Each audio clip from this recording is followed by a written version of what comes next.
Hey, what up? It's Pat the Flip. Thanks for checking out the video. If you want, give me some money on Patreon or Twitch so I can keep on making cool shit. Peace. So tonight we are. I'm really happy that we get to like embark on. I'm mentally filing this away in my head as the start of season 2 of Games with B. Ooh. I mean, we started out playing Gundam together until I got tired of Gundam math, and, and then we were winding our way towards what eventually became this exploration of like how if I had to like retroactively theme it, I'd say what we were doing is trying to figure out how the hell Guilty Gear got to where it is, right? Mhm. Because and this happens all the time whenever I introduce someone who's new to fighting games to Guilty Gear. It is the weirdest thing to them for in all kinds of ways, right? Like because they probably not only is Guilty Gear just weird in general, but if they're not familiar with the genre, then almost everything that happens in the game actually is going to feel completely alien to them, right? Mhm. And so we had taken this pass through like, you know, we went through a lot of SNK games. We also went through Capcom games and kind of saw like the evolution of the really the core gameplay and the relationship between core gameplay and animation that like Capcom kind of pioneered and then Arxis kind of took and ran with for Guilty Gear, right? And so if we think of those, especially like the last 10 streams or so that we've done, it's all been like pointing out all these kind of really awesome moments in the craft of video game development and fighting game development specifically. But we were kind of wending our way towards how the fuck did Arxis get to where they are now, right? And so I think of this today, we're actually going to sit down and play an Arxis game. It's been a while since you and I have gotten to do that on stream. Yeah, it has. And so I think you brought up like, oh, we should, at first it was, oh, I want to play Rev 2 with you because it's been a while since we played Rev 2 and we haven't really applied the same kind of thought process to Rev 2 that we have to the other games that we've been streaming. And then you said, oh, well, maybe we should play Plus R first. And then it became, oh, maybe we can actually play a bunch of Arxis games. And I'm super excited for this because it feels like our season 2, like if we think of this as essentially we have about 3 months, right, until Strive drops. We have a lot of time to sit here and kind of go through the Arxis catalog, which I think will be really cool. And Plus R seems like a great place to start. In the same way that we didn't play Street Fighter 1 or even Street Fighter 2, I don't think we need to go and try. I don't even know if there is a net playable version of Missing Link out there. Yeah, I was kind of wondering. And like, I don't want to subject you to like X2 reload netcode if we basically like what I'm saying is Plus R is close enough. Right? Like, so we're going to jump into Plus R and we're going to play some games today. But to me, this game is kind of neat for a couple of reasons, right? One is that it kind of represents Guilty Gear at probably its most comedically stretched Guilty Gear, right? This is Guilty Gear XX, right? So we went Guilty Gear Missing Link, Guilty Gear X, Guilty Gear XX, then XX Reload, of which there were 2 different versions, XX Slash, XX Accent Core, and I believe there actually might have been something in between Accent Core, but now we're at Accent Core and then Plus R, right? The base of the core stuff is essentially like they've been building on top of it from, I think Missing Link was different enough that it feels like X is like the start of this continuity, and Plus R represents it's like the super turbo, right? In that it is the most it is the most that someone has built a Guilty Gear on top of a Guilty Gear on top of a Guilty Gear. Right, yeah, there have been so many different editions of this. And this is the first, like, I rented X from a Blockbuster or something like it. That was like that was my first encounter with it. God, I think I read a review for it in no joke. I think it was like a Magic the Gathering magazine. Oh shit. And they were like, dude, this game is fucking dope. It's so much cooler than like Street Fighter. The characters are weird as hell. Like they were like, there's a doctor with a bag on his head. There's a girl with a giant anchor. There's a lady with an angel wing and a devil wing, and like, and it was like, and I was like, damn, that does sound like the coolest thing I've ever heard of. Right? So I rented that game, and then I ended up buying. I think it was Double X, the Midnight Carnival, and that was the first one that I owned. my memories are like not being able to do like I think 1 or 2 of the mission modes ever. Kicking my friend's ass without knowing why, and because I owned the game and they didn't. Right. My friends getting super into the music because they were in like their own like high school rock band at the time, and they thought it was the dopest shit. Oh, and leaving the console on for like 72 hours straight to unlock all of the EX characters. Those are my top 5 Guilty Gear memories. I think there were 5 in there. That's awesome. If I remember my own path to Guilty Gear, it was, and I think I've mentioned this story on stream, so I'll keep it brief. But basically, for me, actually, I saw it in the arcade. I saw it at Sunnyvale Golfland for the first time, and it was after I had just like put in a kind of disappointing performance at the CVS2 tournament. And for me, going to Sunnyvale for a tournament was always a big deal because that was where the best local competition was going to be, and it was also the furthest away from where I was playing because I lived in the East Bay then, so I had to hitch a ride with someone. And shell out for gas money, be ready to spend money on food. I'm going to spend more money on tokens there because I'm going to lose more. And when I think I went like 1 and 2 or something in CVS2, and I was kind of salty. One of my friends who was actually just about to graduate college came, just pulled me aside and was like, yo, you should check out this new stuff. And he sits me down at Guilty Gear XX and he shows me Faust and how he can throw weird items. And I was like, oh, okay, this is kind of cool. Like chain system feels kind of Marvel-ish, so it didn't feel too different. But I was like, I was mostly just feeling kind of salty. And then XX showed up at our arcade like a month or 2 later at the Barricade. And then I was like, well, shit, everyone's gonna play this. I guess I have to sit down and learn it. But I didn't have a PS2. And so I ended up playing, I pirated a copy of X for the Dreamcast, and it was similar enough that I could learn some basic combos and kind of get an idea of what the characters were. So that was where I actually discovered Chip. And at first it was just his Rekkas and his teleports that were really starting to like, I was like, oh shit, this character seems kind of cool. But being able to lab in X gave me an advantage over the people who would normally be kicking my ass at arcade. And so for the first time, I got to feel that experience of starting a fighting game at the same time as everyone else around me and seeing my work pay off. And that really is what a key part of what kind of kept me attached to this game. And then a little bit after that, so I'd be doing okay in weeklies and stuff like that, and I'd go to I'd find other local Guilty Gear players. So actually, at this point, David Serlin had been playing some Guilty Gear. I think he had just come back to the West Coast, and he was playing Chip for a little while. So I met him at a Sunnyvale tournament, and I actually went to his house and had to help him break into his house because he locked himself out of the house. Which may be a better story that I'll leave for another time, but. Before I left for college, because this was like the end of my senior year of high school and then the summer afterwards, my friend Ed, who showed me Guilty Gear at the arcade, told me that like his parents were basically making him like stop playing video games so that he could get a job and like start a family, meet girls, that kind of thing. And so he sold me his modded PS2 and his copy of XX. It was just XX. I think Reload hadn't had a console release yet, but it was a Japanese version of XX and a modded PS2, and I still have them. And I feel like I've carried his soul, like his gamer soul is long since gone, right? But I carried it with me, and I've taken it this far.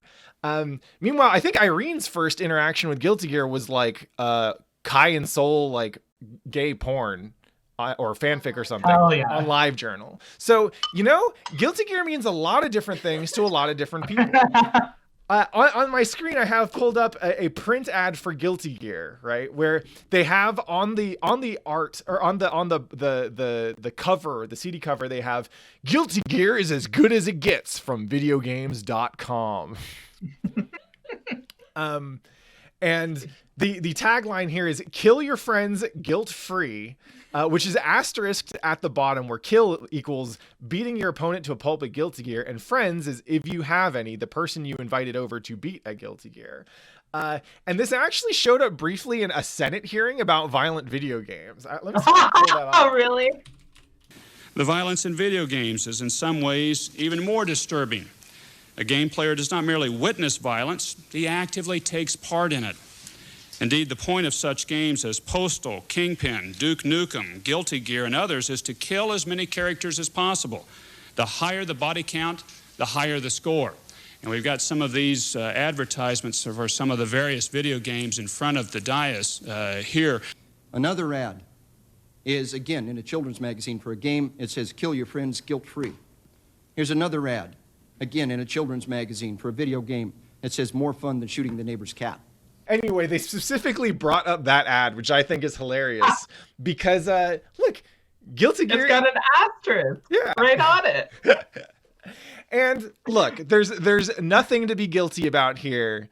We're going to go ahead and play some Guilty Gear, and we will be killing our friends without any guilt whatsoever. So, yeah, let's hop in and play some games.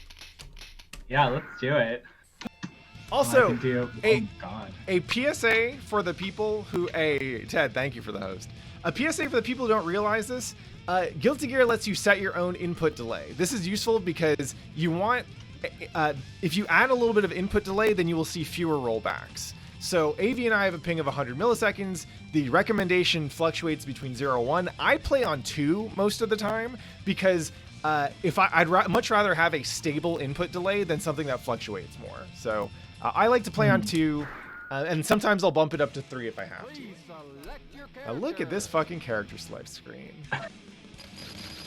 Look at this, very like, it's super out there. It's like moving. Look at all these like background images. Yeah, I'm trying to remember if there's if I can random select on here.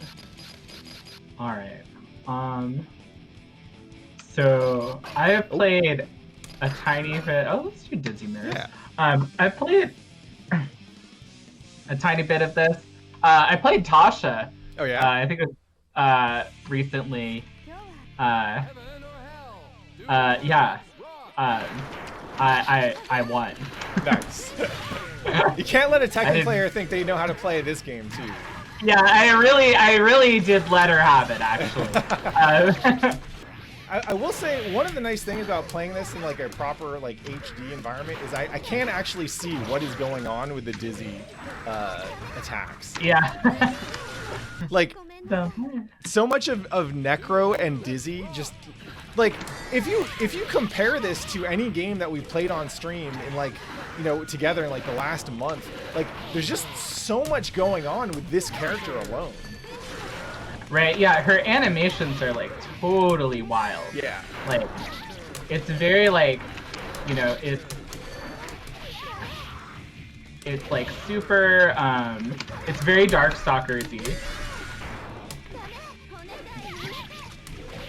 Yeah, you get a lot of similar like just transformation and deformation, especially on this character, of course. Yeah. Right?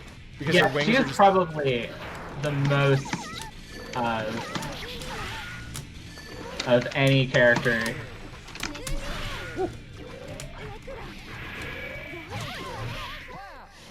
That was kind of wild. So the dust attack was actually harder to see there because Dizzy's so big that she was cutting herself off at the corner.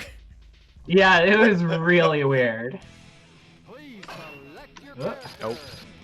Oh, if you want to change characters, I think it's the back button to unselect.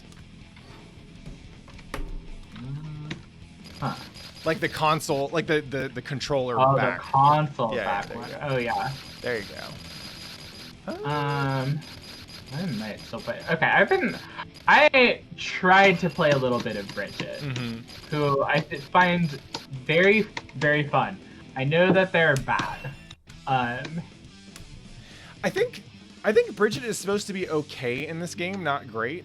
But Bridget's got a very different play pattern than most other characters. Yeah. So like, I know you can do that, which feels cool.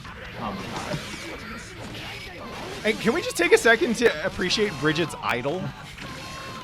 It's so Look, cute. She's standing there grooving. You never see it coming. I love these animations. Like really good, really cute. There's a lot of like super cute like in between frames. Yeah. Of just like where they're just making like really good faces, looking really adorable and funny, and it's just having a really great time. Meanwhile, Zappa's out here looking Darkstalkers as hell, right? Yeah. He's probably the most Darkstalkers-y character other than Dizzy, and probably also I was like a mile away from you when I landed. How did you throw me? Oh my god. Yeah, I think so. The hula hoop kind of explains the idol movement, right?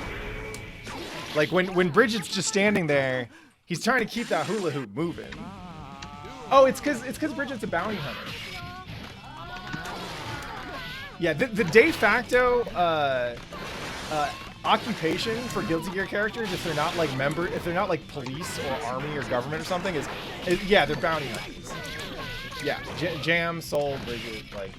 Yeah, it's very like, the thing is that this is like so comfortable in like a tradition of like a whole bunch of games at the time. Yeah. Or not games, but like a lot of anime at the time. It's like very Trigun. It's very like Cowboy Bebop, right?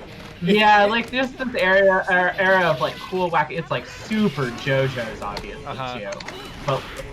too, but super JoJo's like. This might be actually the first time I've taken the time to look at some of Zappa's animations instead of just cursing his existence. Yeah, he's like he's just so wild. Yeah. Like his whole.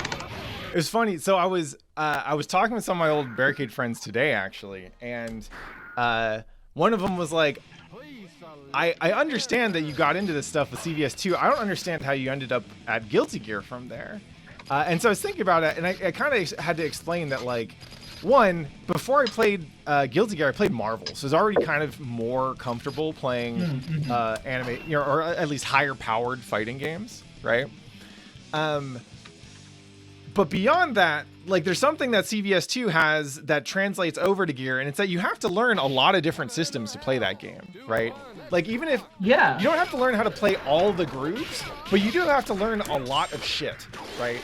If you don't know how parry works, well, you're gonna get fucked up. And same thing with Just Defend, same thing with like S through dodge, whatever, right? And I think that kind of set me up to learn Guilty Gear, because I was like, oh, I already know a lot of these systems, right? Instant block is basically just Defend. And Faultless Defense is basically Marvel pushback block, right? Double jumps, yeah, like I can rock those a little bit.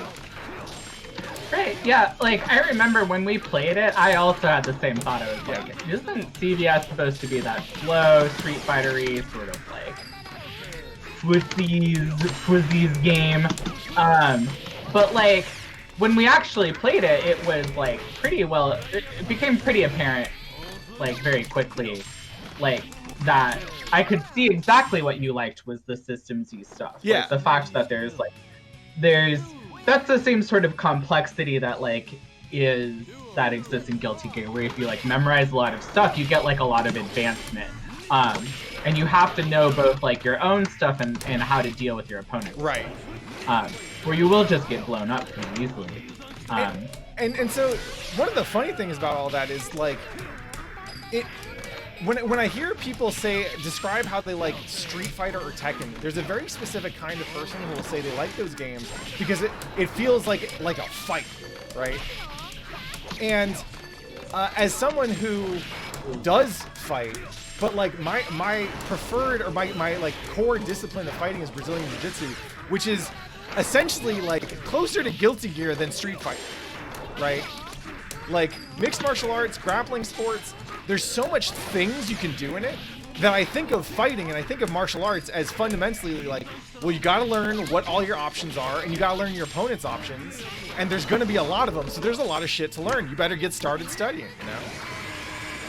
Whereas this particular style of Street Fighter or Tekken fan that I'm describing is like, oh no, a fight is when your eyes turn, like your vision goes red and all you do is keep on punching until you stop or the other person stops or whatever.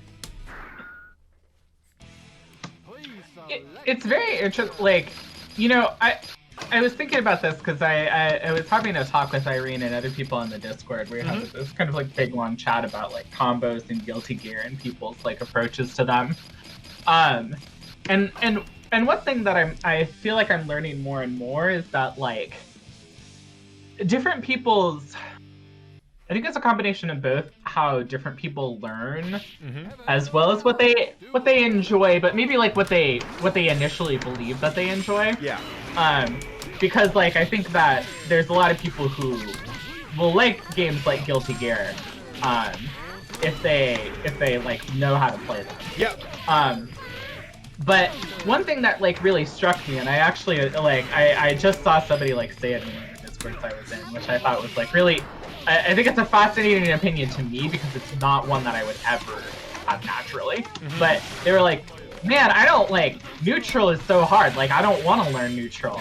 I can just do this like this crazy set play character, and I can just skip neutral. Right. Now, I think people need to kind of like be better about like saying something real, because when you say I can skip neutral, that doesn't mean anything. You're just talking in pure fighting game. Yeah. Like it means something maybe a little bit more nuanced than that. But I get what people mean when they say that. It means that like if I put in the work and I memorize, oh my god, it takes so much damage. Yeah, if you put in the work and you memorize all your shit, then the other person doesn't get to play the game. That sounds like a great way to fight, right? Right, exactly. And it's like, and it's very interesting because it's like totally about like, well, I don't have to memorize this stuff like in the moment. Yeah. All I have to do is like, figure out how to like play stuff. Wow. Yeah. Talking and playing Guilty Gear is hard. I get it. Don't worry. It's really hard. I'll try Cliff. You gotta play someone who you barely understand how to play. If you want to get on my level. But yeah, there's like it's like, and from that perspective, I'm like, oh, that actually makes sense. Like, if you are the person who enjoys, or like that just feels like a thing that's easier for you to comprehend. Yep. Like, then, I literally can't even imagine that being the case for me personally. But I definitely do understand. I understand like the more that I like practice combos, and the more I understand how like set play and memorization in fighting games actually works. Yeah. The more that it actually is not like that crazy. Yeah. I'm like, oh yeah, I mean like once I do this stuff, I do more damage than if I was playing a crazy set play character that could just, get like mix-ups all day. Or the like, then.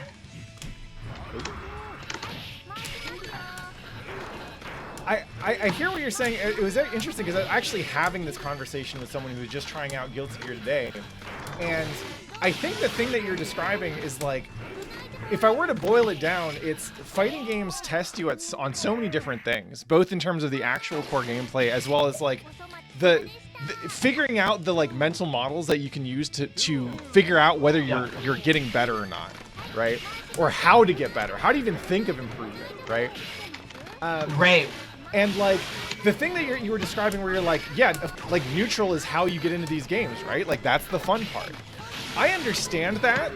And I think I understand that because I've played a lot of games where the focus is on navigating a 2D plane and hitting someone before you get hit, right? That's not just Street Fighter, that's also like Gradius. That's Final Fight. Right, yeah. You know?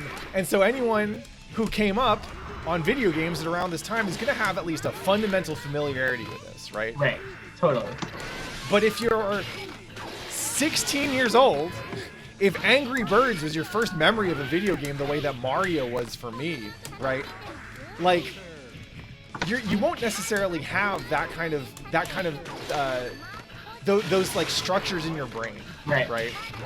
Something like, oh, I can learn set play. Well, if you play like League of Legends, right? a lot of what happens for an early League of Legends player is you realize that there's actually a pretty optimal order to do things, whether it's like when you're supposed to buy or whether you're supposed to do this thing or this other thing early on.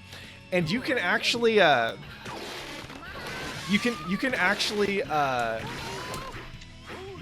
you can win.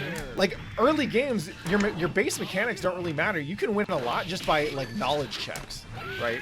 If you look up a guide, that guide will show you how to win more often than not, and you'll be more valuable than almost everyone in your skill matched games who didn't look at a guide. Right, exactly. There's like this I want to almost call it the way that like I would call it like maybe the way that Magic the Gathering works in general. And certain kinds of Magic the Gathering decks in particular. Yeah. They're not even like about like making decisions in the moment. Yeah. You know, they're a lot about like, I mean, there's a lot about that, and if you don't know how to make decisions in the moment, you're probably gonna die. Look at this Sam Show ass character. God. And like in Magic, a lot of it is like, oh, I've created this deck, like I have this game plan, I'm just gonna execute it. If I fuck it, like if I fuck it up, then there are a million different ways for me to like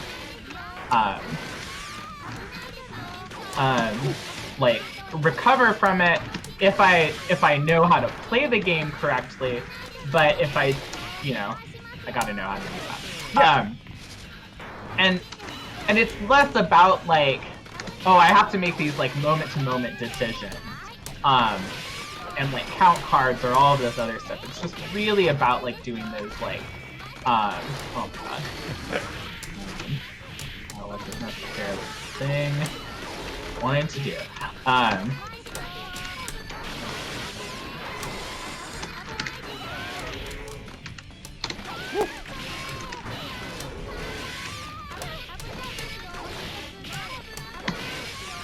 Man.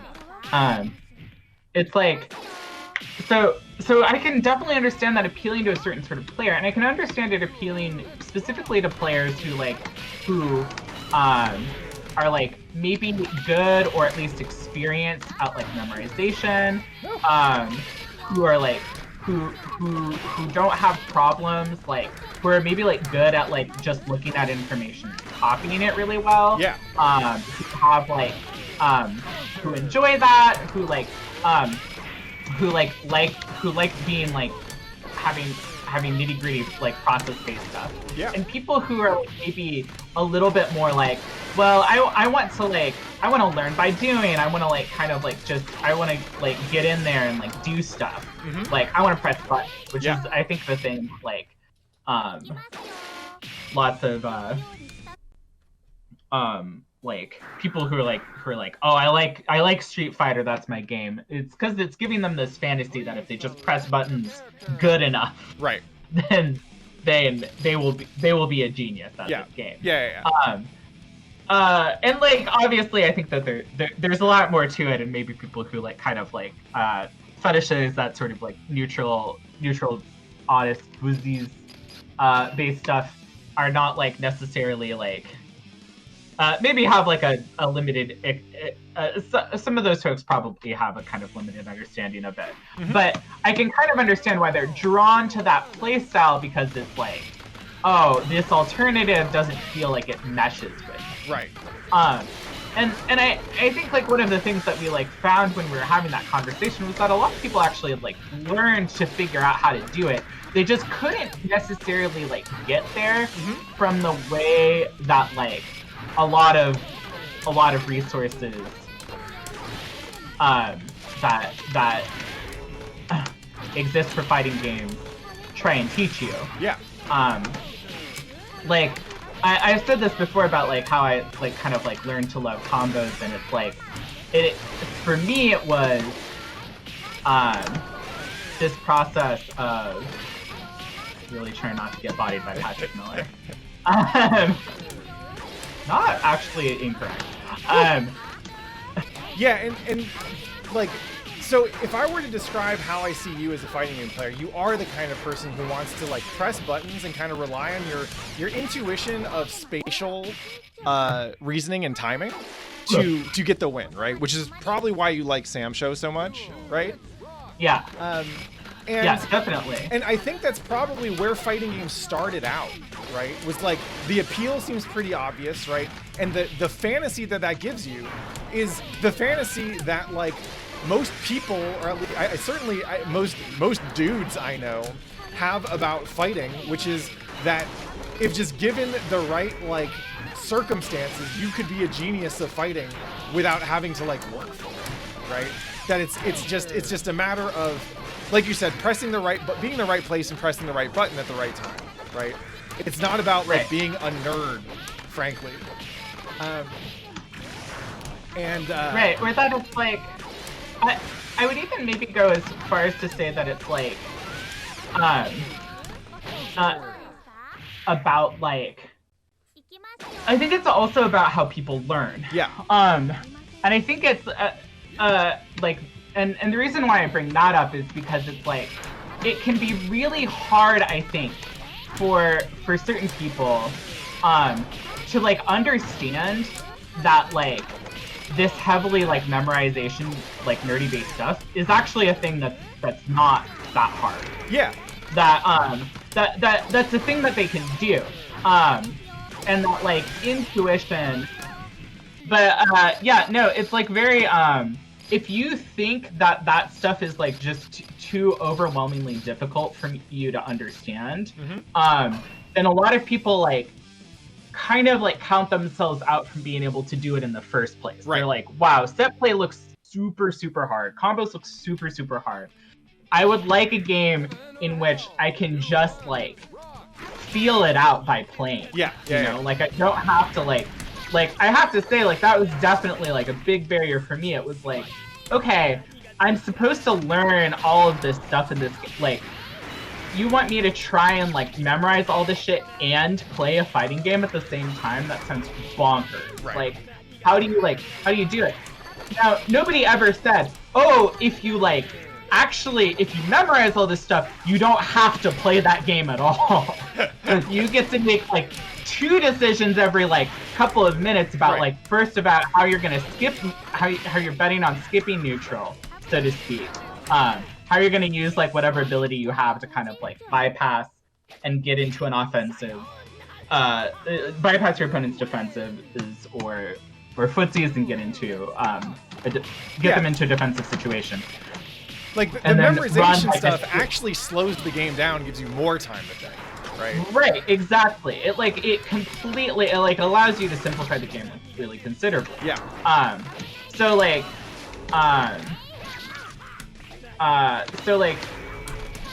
without that, you don't really have like, so if you're like looking at it from that point of view, you're like, oh, I'm just like executing a game plan now. Like I don't actually have to like, oh god. like I have my Magic the Gathering combo deck, essentially. Yeah. Like I know how it works in theory, and I basically just have to figure out how to execute that game plan whenever I get a chance. If I encounter this sort of player, I'll do this. If I encounter that sort of player, I'll do that. Oh shit, I just muscle memory picked Chip. My bad. Oh my god. Well, feel free to show no mercy, but because that way I can just talk. Yeah. But like, that's I think this sort of thing is that like, if you don't know that about like fighting games, then and I mean I'm saying this because this is how I like. Yeah, absolutely. You're speaking from experience. I'm not gonna come back and be like, oh my god, you fucking scrub, Aevee. You thought this was. Right, this is but a I judgment-free definitely zone. did. Like, I didn't we were appreciate talking about- combos for the first 10 years that I played fighting games. I get it. Yeah, I feel very vindicated hearing that from you. But like, I remember trying to learn Rachel combos in Calamity Trigger. Yeah. Because that was my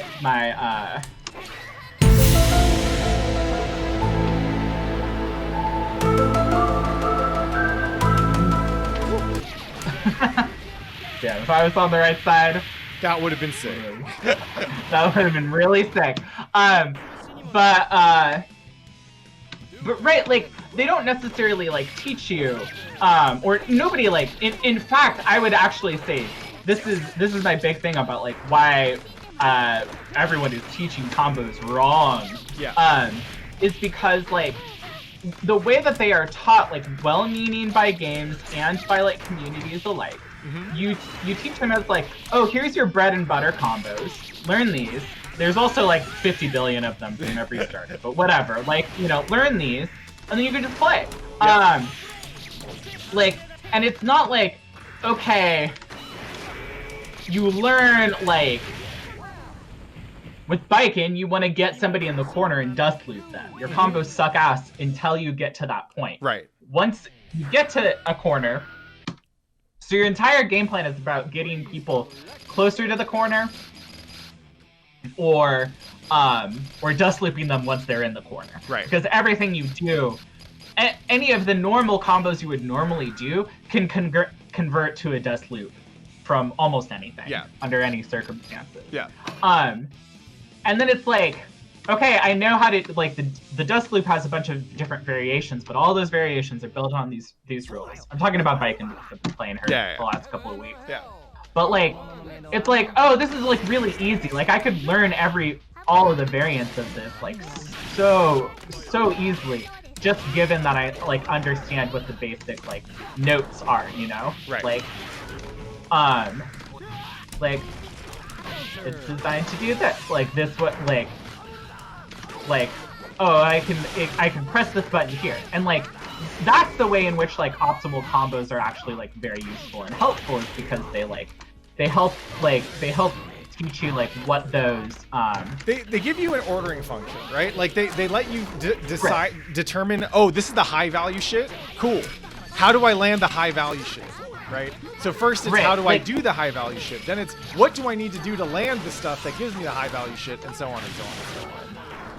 Right, and you understand that like, this is how the basic principle, like this combo has to work this way, because like otherwise like wait, why do they do this thing? It's like, oh well, that's because like this is like, if you don't do that, then you're not able to convert, like you're not able to do these extra hits. Like it's very it makes a lot of sense. So like when you see the optimal, like, so when you start looking at things that way, which is like, it took me a really long time to like oh my god, the banana peel is really makes things a little harder. Hey, this sucks. What the fuck is up with this character? Yeah, and I saw a good earlier point in chat, like the stuff we're talking about, right? The difference between a Street Fighter and a Guilty Gear or Marvel or something like that is roughly comparable to, like, you know, what kind of anime are we watching here? Are we watching Hajime no Ippo? Are we watching something pretty straightforward? Or are we watching some like layers on layers Naruto shit, right? Guilty Gear is definitely the like, oh, I saw you were going to do this, and I knew you were going to do this, so I did the counter to the counter to the counter because I thought that you might know the blah, blah, blah, blah, blah, blah. Like, any like 60 frame interaction between two players would take 10 minutes to narrate through in a Naruto episode. Right, it actually is like so Naruto, not just because like everything is like because of the look of it and the air dashing and all of that stuff, but like the game plans, it's like every like person in like Hunter x Hunter, Naruto or whatever has like some bizarre like win condition. And it's all about like the hero trying to figure out how to like defeat whatever like weird ass like fucking OP bullshit that they have. So like so it like totally makes sense, but like it's absolutely 100%. Ooh.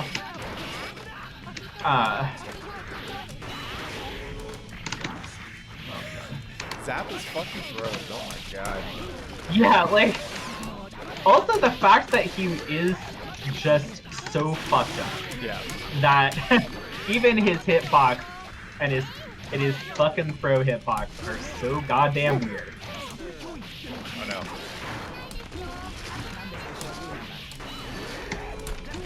Oh, nice.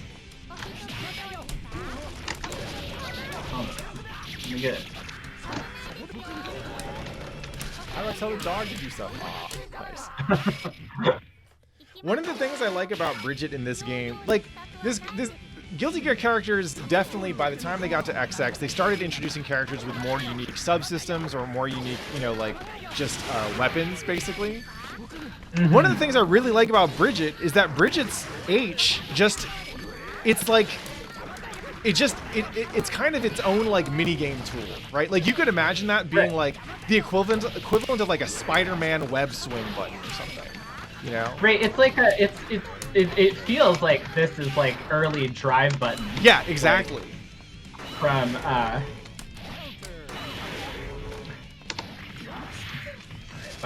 was fine. It did deserve that. Alright. Oh my god. Time to get you with the curse. Oh my god. I want to get you with the bear. Oh my god, I hate this. You gotta hold those pots. I hate this. Oh no. I can't believe that they had Zappa and they were like, but what if, okay, Zappa was pretty bad, okay. Our B on that one. Let's make a character called Arcune.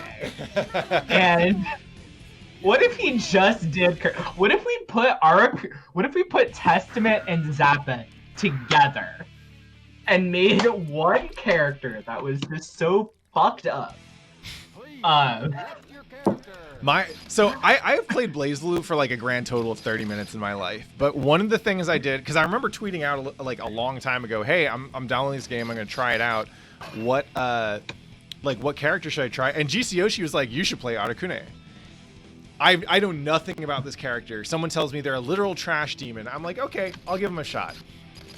So I open up the combo missions, and the list of moves reads like a list of either like a formal logical proof from a philosophy class. It's all math. Yeah, or like logical operators. I look at this and I just immediately close that shit. I'm like, nope. If I need to go back and redo formal logic just to read this fucking combo list, I'm not playing this character. Oh man. Yeah, it's like that motherfucker is. It is like, and again, I have to say, like, mostly, like, I played a little bit of BlazBlue. I was mostly BlazBlue as a spectator. Yeah. One thing that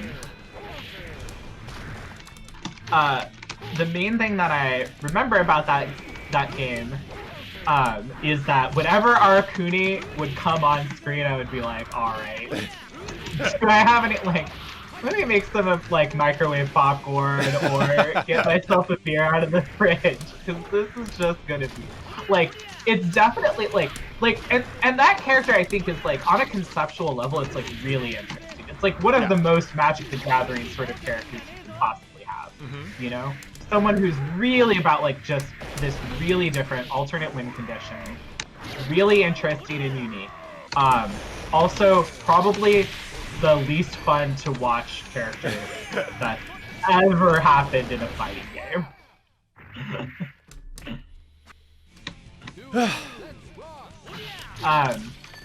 Woo. Oh my god. Oh my god. Oh my god. I can't do Pot Buster. Alright. I was saying this before, but Anji was one of my least favorite characters. He just, oh my god. Well, I mean, Anji is also one of my least favorite characters, but I'd love to know why you hate the motherfucker. Well, I hate him because, like, I hate him for purely, I hate him for mostly aesthetic reasons. He looks like fucking, like a Meiji era pickup artist, right? Is how I would describe. Oh yeah, no, he looks like a fuckboy. He looks like he is 100% fuckboy. He like interacts with Baiken like a fuckboy. Yeah. So the main reason that I hated Anji, outside of his the design of the character itself, is this character is basically Baiken in neutral. So like Baiken was my demon in the XX days because our arcade's best player in both CVS2 and in Guilty Gear was a Baiken player in Guilty Gear. And he got top 8 at EVO in like 2003. But wow. For much of the time that I would be playing Guilty Gear, it would just be me playing his ass, and I did not have enough brain power to do stuff like try and bait her guard cancels. Because in this game, instead of like the Azami as parry that she has in Exert, she has guard cancels like that. Which she gets to do for free. Yeah. Baiken, like I always hated Baiken because when I run in and press buttons, like if you block, that's fine, but I don't want to have to deal with like, oh, but what if you did the guard cancel move, right? Like that just wasn't something that it felt disruptive, right? Anji's like that shit in neutral. With his stupid fucking auto guard on his buttons and shit. I'm like, wait, I have to learn what all your different auto guard properties are if I want to play against you. I don't want to do that. Fuck this shit.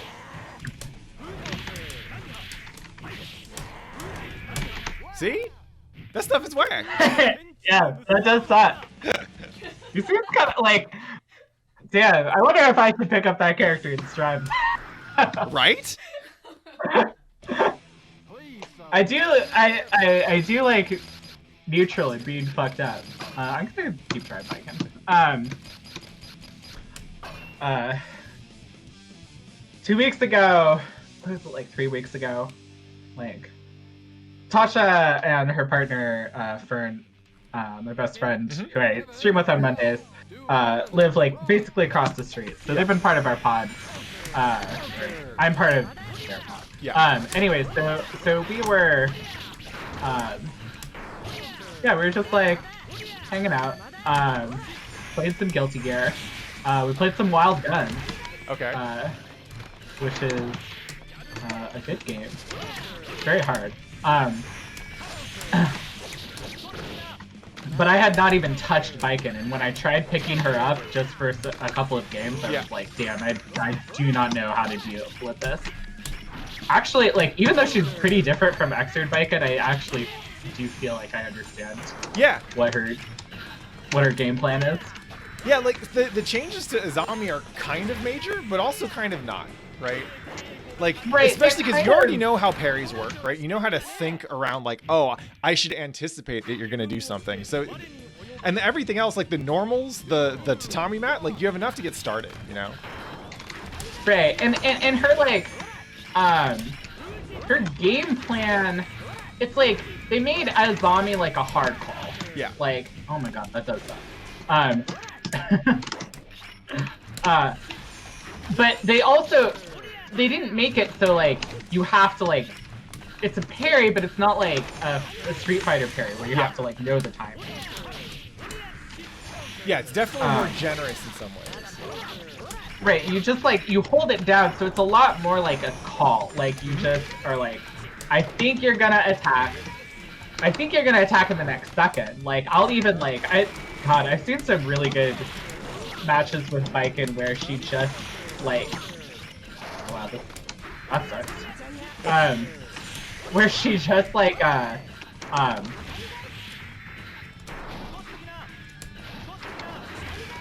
like when Baiken like sits there and holds it for a while.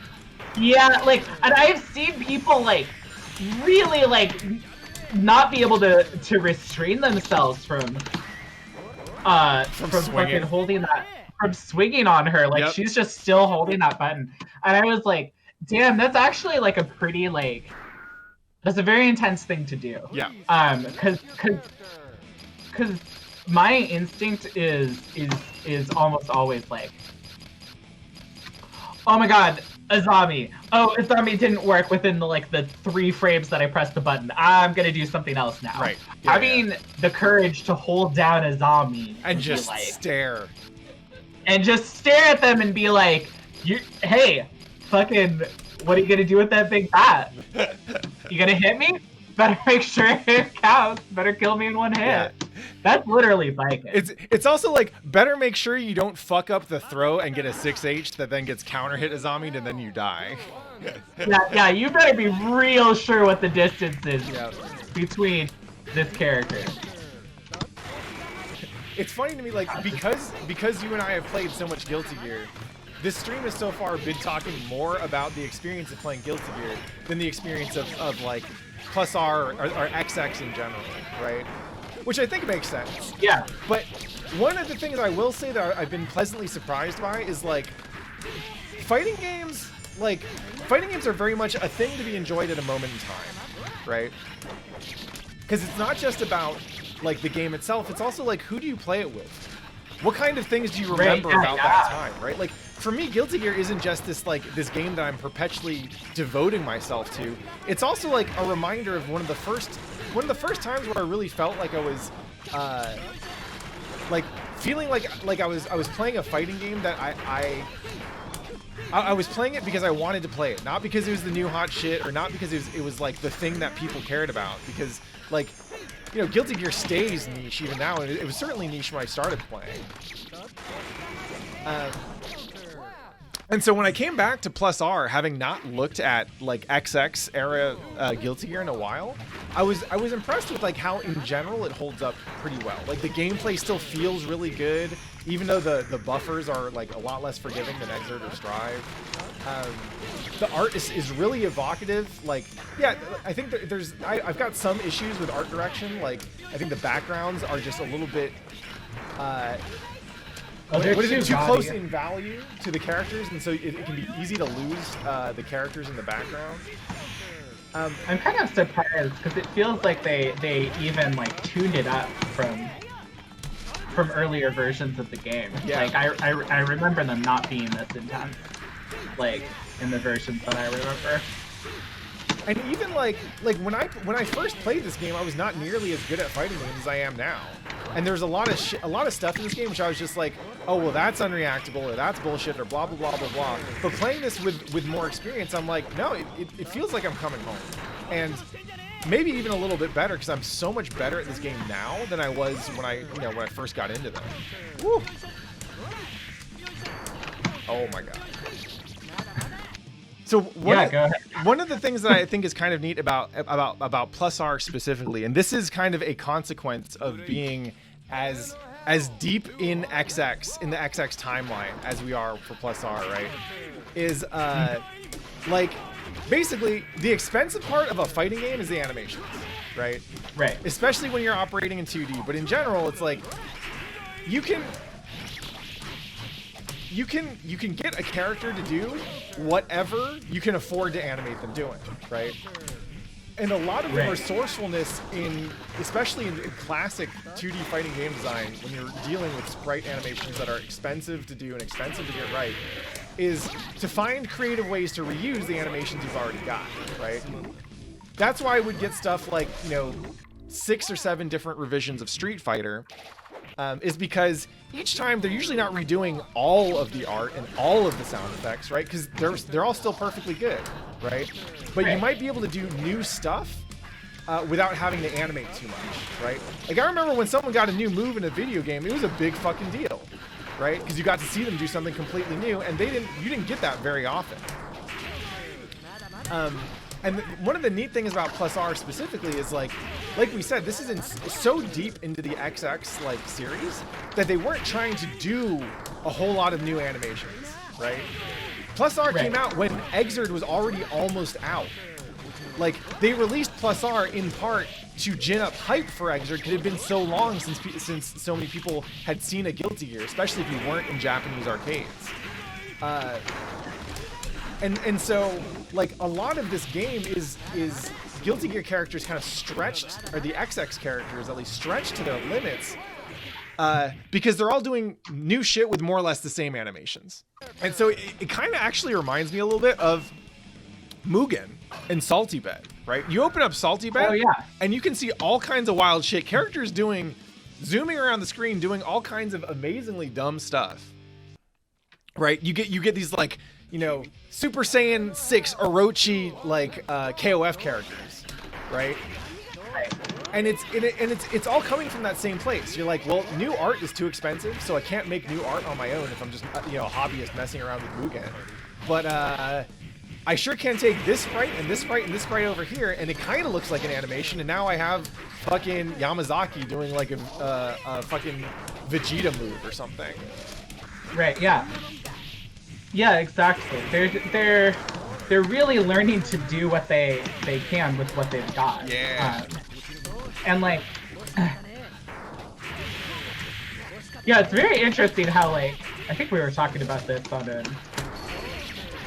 Oh my god, holy That's right, shit. the insurance. You know, I actually did want to try, like, I saw your tweet, was it earlier today or maybe even yesterday, about how, like, you can run Doom on a Venom player's brain. Yep. God, such a Gucci belt. Venom's so fucking cool. Yeah, this is Anyway. like the first fighting game where its developers actually cop to understanding what the concept of fashion is. Well, actually, that's not true. KOF is fashion, right? Yeah, KOF is Yeah, KOF is that big. It really know.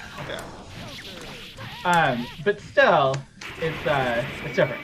I do actually kind of want to try him in Xrd. I'm not sure what I would find. Oh my god. But I like his buttons and the concept of doing combat geometry appeals to you. I mean, it's like it was more that like, oh, I want to zone and also have good normals. Yeah. Instead of it was a much more basic reason. I mean, I do think Venom would be kind of the extension of the mentality you're talking about, right? Because everything you see with Venom is on screen. There isn't any hidden information. It's you have this stuff. Like, if you're willing to put in the work, you can control any space you want, right? It's really wild. Like, I mean, after playing a Dizzy, I was like, I wonder what that experience. I wonder how Venom would feel different. Yeah. It was funny. I was having, I was talking with Bears and Peppery Splash in a Discord earlier today, and one of the things that Bears and I decided was that, like, because at one point Peppery Splash had entertained the idea of playing Chip, I think in Strive at least, when we you know, because Venom players and Chip players kind of have a kindred spirit, insofar as I can see that. Like, both of us play very, very demanding characters that are, like, theoretically very good if you are willing to put in the work, right? They're both Galaxy Brain characters. But Bears and I concluded, like, Bears is joking around, like, oh, Pep, you were supposed to be the theoretical Chip player who is just, like, basically so smart that you're always playing Chip at his kind of maximal, like, perfect potential, right? And we concluded that kind of player would actually never pick Chip, right? Like, Chip players can, like, if we're too smart, then we wouldn't be Chip players. We'd be too smart to pick Chip. Chip is a character that makes you want to do dumb things. But it's not like Jam, where it's like, oh, this character exists to enable you to do dumb things. Chip is really more like you pick the character and you can't help but do dumb things because it's so much fun. And that's why you play Chip. You play Chip doing smart stuff because the smart stuff lets you earn the dumb stuff. Woo. No, that makes perfect sense. Like, it's very in character for Chip too. It's just like there's always another thing that you can do with Chip.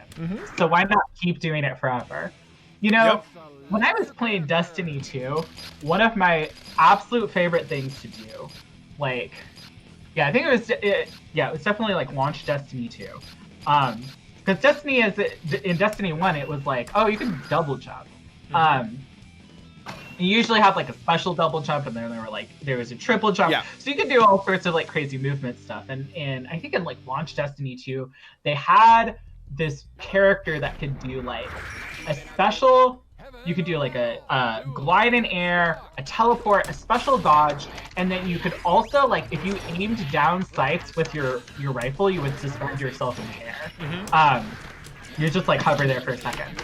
And my absolute favorite thing in the world was to air jump 3 times, hover in the air, and fall off a cliff and die. I would do that constantly. Aevee, you might be a chip player. And I was like, yeah, so it's like, when I think about that, I'm like, damn, I do understand the appeal of chip, don't get me wrong. That's Like, funny, because it's my just favorite so thing fun. to do in Destiny 2 was pick Titan and just melee everybody. Now that's funny, we're expressing our... It was so annoying because it worked so well.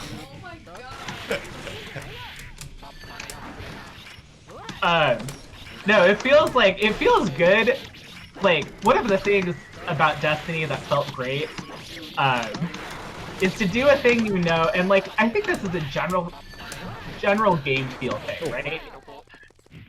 Thank you for the You're in a reminder. game where you're supposed to do one thing, and you can't stop yourself from doing the other thing. Yep. Because you have figured out that the other thing feels like too good in this. Whoa, my god. Oh my god. Alright. Seems you found a button. Oh.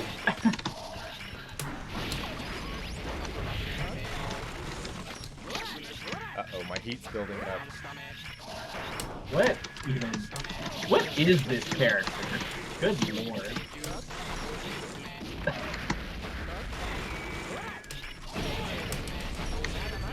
So, my childhood friend, she, oh my god. Oh no!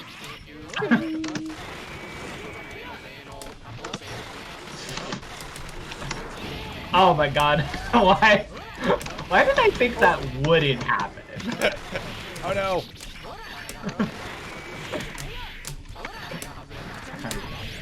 Oh my god.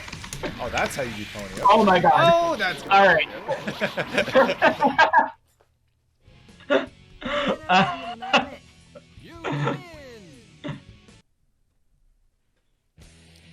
Destiny Spider, since I see you in chat, if you come back to the stream on literally any other day, you will see plenty of Chip.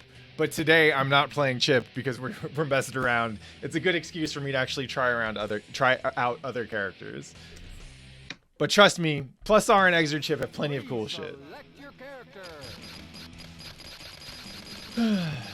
I'll play Eddie. Eddie is another example of just like, to me, Eddie is one of, is probably the most beautiful like fighting game character design, and just in terms of like how the inputs make the character feel. Yeah, I think it's like it's interesting to me that you're both a Chip player and a puppet character. Yeah. Ninjas and puppet characters. Which I can kind of, oh my god, this feels like hell. Holy shit. What? How did... Well, you know, so to me, really what it is like, there are all kinds of different versions of ninja, like, combat fantasies, right? And I'll tell you, like, so Chip, obviously the mobility is a huge part of it. The stealth is a huge part of it, right? Like, Yeah. Chip reminds me of kind of like, he's got a couple just like classic ninja combat things going on, right? Like Find Me, the leaf grab, alpha blade, all that kind of stuff. But how much Naruto have you watched? I read the manga for like a bit. Okay. Have you seen the Rock Lee and Gaara fight? Oh yeah. Yeah, I know what you mean. Yeah. So Chip to me is like somewhere between like a Rock Lee or a Sasuke or a Kakashi in terms of like in terms of like Naruto ninjas, right? Zato to me feels like Gaara. Right, yeah. Like he's basically, I mean, he's more of a mage type than anything else, right? Like, but he still uses his abilities to misdirect. And it's just, he still fights very indirectly. And that was the shit, like, once I realized what it was like to play as or to play against a really good Zato player, that's when I was like, oh fuck, this is something completely different, but it feels so good to, like, when a moment comes together with these two characters, it feels like the satisfaction of most fighting game characters is you pressed a button and you had the right space and you had the right timing so your button hits, right? This is literally twice that, because you get it once when you press the button and another time when you release it with a different character. Right, yeah.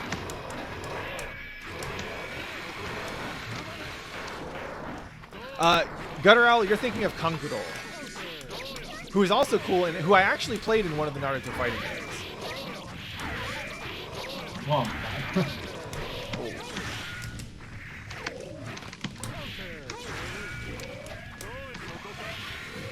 What? So fun fact, in Guilty Gear, you are wider when you are crouching than when you are standing. Oh, So if I'm a clever boy, what I can do is I can position a drill that will whiff, or that'll hang out and not hit you if you're crouching, because which is what I want, because it's low, so you just get blocked. But once you stand up, it fucks you up. Oh damn, that sucks. That sucks. Oh yeah, I think it's the opposite.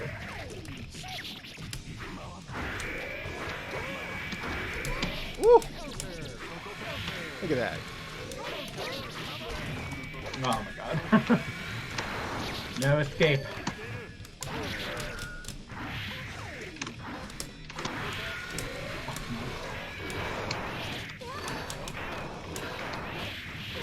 Whoa! Oh my god. I think you probably need to FD that attack. Oh my god. This everything and landing in throw range. That's my favorite thing to do in Guilty Gear.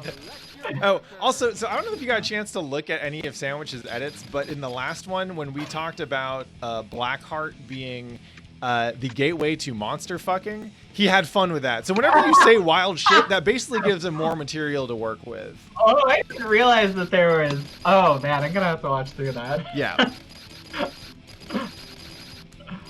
I skipped around. I noticed that there was some new footage I didn't realize. Oh, I'd love to see that. Yeah. I'd really love to see it.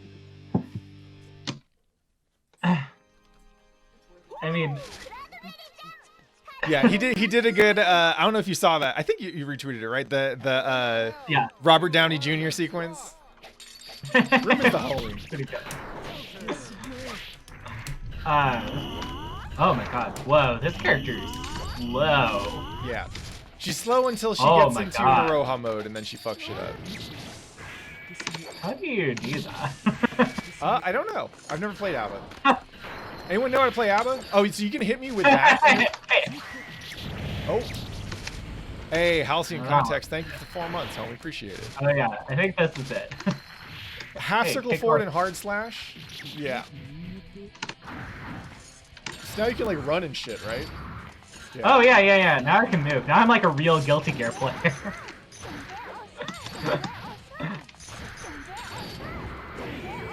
So maybe this will be good good fodder for Ruben. Can someone explain to me what the people have described me or described Aevee to me as like the goth GF, right? That is the appeal of this character. Yeah, Can someone explain this to me a little bit more? she's definitely like. It feels like she's married to the key. She is married to the Key, and the Key is actually the Blaze Blue executive producer. Wait, really? Yeah, it's Morty. Oh, that's cute. She's like, okay, she was added super late to this game, but it's because she was in Asuka, right? Is that how she got into this? She was in what? She was in Asuka, right? Or am I crazy? I don't think so. I think she's original for, I think she started in Slash. Huh. Okay. Oh, Might be. Isuka, right? All right, yeah. Okay, wait, I guess so. I did not play that game for shit. Sorry, I thought you were talking about Asuka Burning Fest 120%. Oh yeah, sorry. Definitely not that, but I guess yeah, if she's an Izuka, that would make a little more sense. Abba is more waifu than Jam? I don't know about that. Oh, I did it. Ugh. I don't know what I did, but I feel like a genius. And again, damn you. Oh, I'm so smart. Is Wait, this why people play ABBA? Wait, I hit you. What the fuck happened? Yeah, no, that's got has at least 1 hit of armor. Oh fuck. All right, that's cool. I guess trust that's me, why I found play that it. one out the hard way. Ooh, I'm gonna die. I've got to say that when I see people, because I see someone in chat talking about how they wish they'd like to see ABBA and Strive, I cannot imagine this character standing next to fucking Banana Republic ass Kai, Heaven or Hell, Duel 1, Let's Rock. Like, I don't know, maybe unless she cleans up too. Yeah, I think that like, because the characters in this like look so grungy even compared to like Axerd, you know, like she would probably get a substantial redesign. I don't know if she like. I mean, I don't think anything would be stopping her from being in Strive. She's just in some like kind of cute nondescript short shorts and a tank top. It's like, you know, ABBA 20 years later, she got her shit together, right? She's just kind of living like a normie life now. The big key has changed into like a giant key fob for her like her minivan or some shit.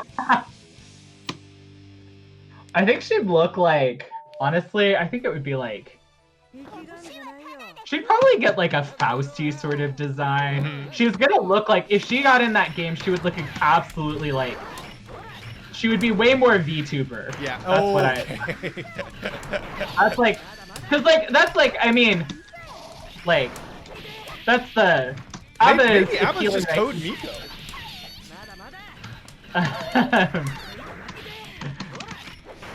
Oh my god.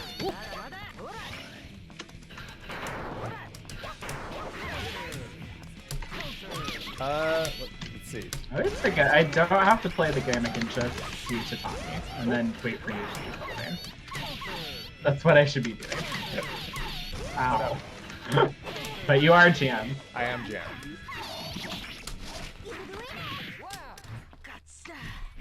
I was asking for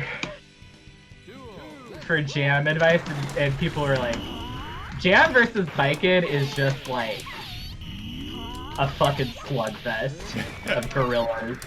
Just the highest risk. Yeah. And like, I damn, think in particular, like, Jam's throws are gonna fuck you up in Exert, right? Oh yeah, Irene already made me feel that earlier this week. Okay.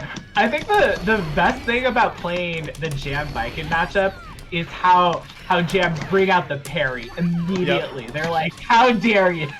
I got one of those. I can do that too.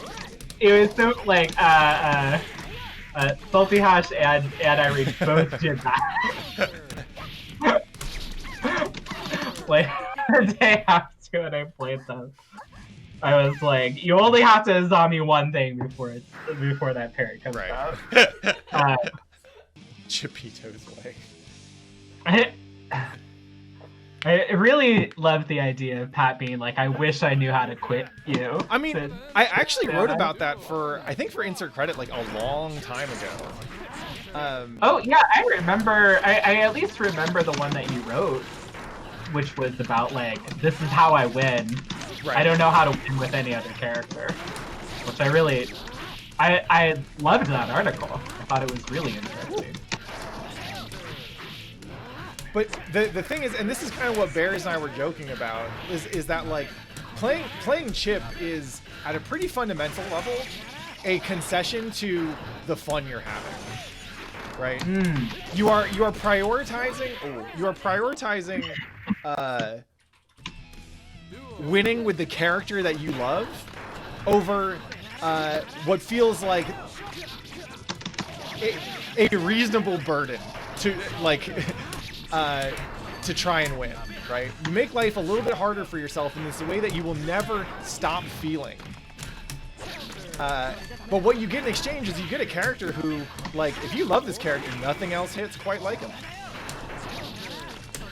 Yeah, I mean, I can totally understand. Like, I remember really loving that article because it was like the thing that you said that really like resonated with me was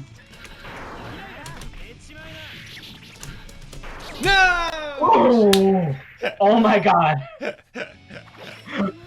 The power of Viking. She's so good. Holy shit. GG. GG. Wait, hold on. You got to do it the right way. You gotta say good stuff. Wow, I don't always take the last game from you. But yeah, no, I thought the thing that I thought that was most beautiful about how you put it was that it was like, this isn't the best way to win, but I can't win any other way. Yeah.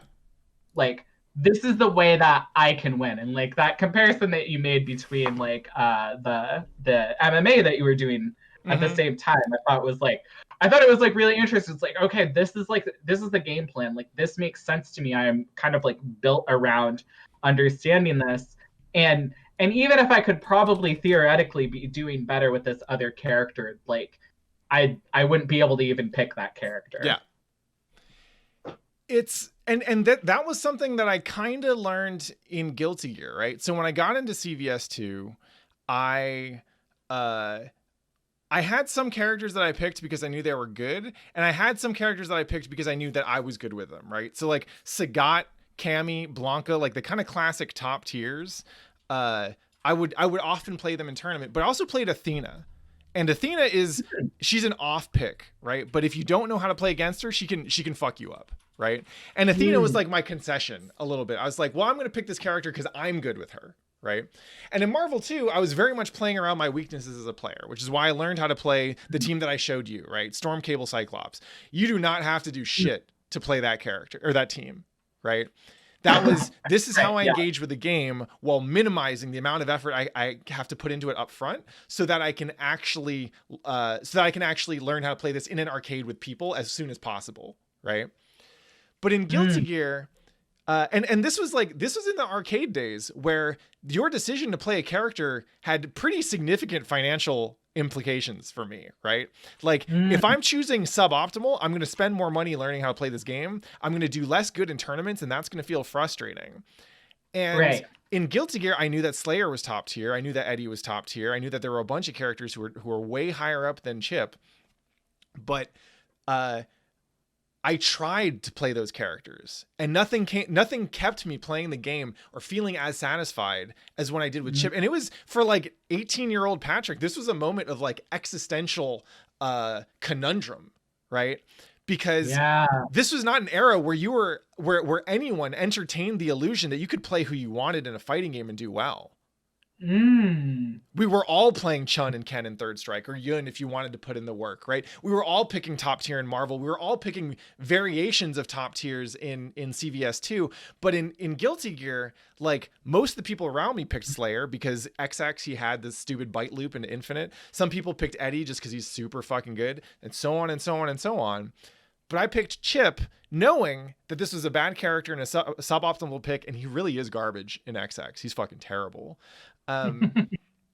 He is, but I found that I wasn't motivated by winning. I was motivated by playing the character for probably the first time in my life as a competitive fighting game player, right?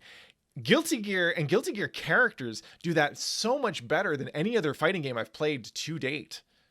And we see this in Plus R, obviously, but I don't even know. And this is where we're going to be playing a lot more Arxis games in this next season of games with B, right?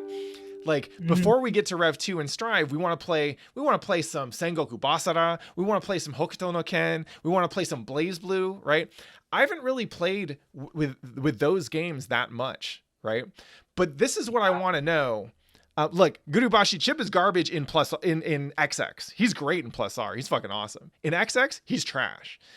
Now that we got that out of the way, what I want to see is whether, like, the question that I'm going to have in my head is whether ArcSys is good at that in all their games, whether all their games give them the space to design these characters that just take over your brain, or if that is a uniquely Guilty Gear thing.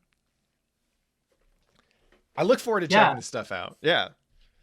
Yeah, I'm very interested because there's like a lot. Like I mostly played a bunch of, I mean, the limited ones that there were, but I played Blaze Blue and I played Persona 4 Arena, which we should also get to. I think that's a good like. I think it's fun to maybe look at like what has like ArcSys's dabbling with accessibility, quote unquote, or like easier stuff. Than like in fighting games, because one of the things that I remember noticing was how many fucking galaxy brain things entered every for every like simplification some of those Arc System games that were trying to toe the line a little bit. Yeah. I think like maybe BB Tag is like maybe one of the most notorious examples. I feel like that's kind of in a league of its own. But it's interesting to see like what did they do? Why did they make those choices? Yeah. What effect did it have on the game state? How did like to compare like Blaze Blue to Guilty Gear? That's also like just an inherently interesting question. Yeah. And I'm super excited to jump into this stuff because I've actually not played that much. Like I played Blaze Blue for like 30 minutes, right? I played a little bit of Cross Tag. I messed around with what's his face? Jin, I think. I remember actually when Blaze Blue came out and they had it at Sunnyvale and I sat down to play it and I saw some other people playing it who I didn't know, and I was like, what's the deal with this game? They're like, oh shit, it's new ArcSys, and I was like, who's the Chip in this game? Because I play Chip in Guilty Gear, and they pointed me to Bong, and so I was messing around with Bong, and I was like, this game's slow as hell. And they're like, yeah, it's like Guilty Gear, but it's supposed to be like a little bit easier to play. I'm like, I'm just gonna keep on playing Guilty Gear. And I did not think about Blaze Blue ever again. And then when I look back at it like years later, I'm like, wow, there's like 80 characters, and they all look wild. So yeah. Yeah, I have some fond memories of like Blaze Blue because it was the first game that I like really watched played competitively. Shout outs to Dacid Bro and NorCal Install. But I like used to watch that all the time. It was like one of the first things that I like watched on stream, and like and I count David as a friend these days, which is really wild. I had a great time. The last GDC that existed, I had a great time hanging out with him and Christine and a bunch of other folks in a hotel. The before times. But anyways, it was a really fun and interesting game to watch, but I didn't get very far playing with it. Yeah. Like, I didn't have a local scene, and netcode was, even worse back then. So yeah, I'm really interested to see, and like that was the edition that had like I think 14 characters, and not the one that has like 38 or whatever ridiculous number it is, where there are definitely like you can see the effects of like having a million characters, right? For sure, which I'm sure we'll talk about. Yeah. Well, we got so many awesome games to jump into. I don't know if we want to pick a next one. We should probably sit down and do like a little bit of a timeline. I think it'd be fun to work through this in a roughly like not strictly linear order, but get an idea of how their craft evolves over time. So we'll pick up some stuff and we will play a lot more fighting games in the future. But for now, we should probably go eat and chill and stuff and do other stuff. So we can go ahead and close the stream up here. Aevee, you got anything to plug before we disconnect? Well, I see that the chat's already talking about my various pedigrees. I made a couple of video games. They're pretty cool. You should check them out. You can buy them on Steam. I'm also currently part of Future Club. So you should follow Future Club. Future Clip we just announced the DLC pack, including Annie and a bunch of unannounced characters that I can't talk about, and I can't talk about any of my work or involvement. Yep. You and me both. going on with that. Although I can say that I'm not involved with Skullgirl's story. I'm worried people are going to think that I am, but I'm not. Aevee actually has the skull heart on her, and she'll show you if you ask. I'll show you if you ask really nicely.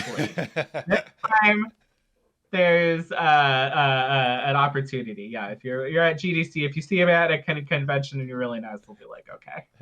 Aevee is also the indie game dev Undernight champion. So yeah, I think that's what's up. Unless you got anything else, let's go ahead and call it for the evening. Yeah. All right then. Well, Sandwich, good luck editing this one. We ended up talking a lot, but I'm sure you'll find some good stuff. To everyone out there, that's right. I also wrote Neon White. I forgot I made that. Aevee is, the best part about being Aevee's friend is seeing like the IGF show up and then she just gets yanked on stage. She's like, wait, what? I did write this.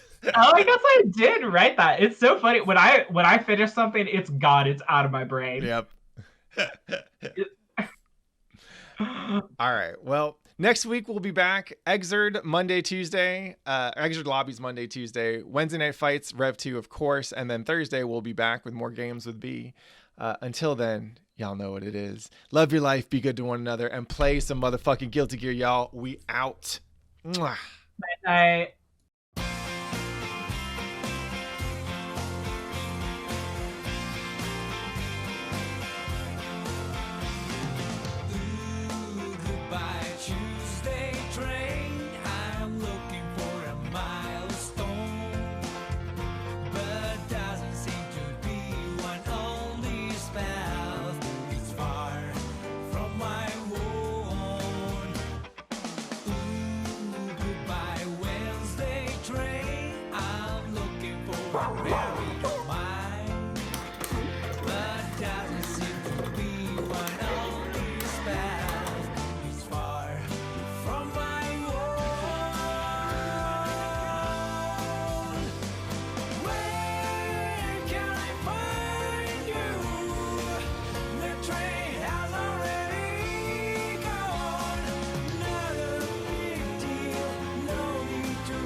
この番組はご覧のスポンサーの提供でお送りします。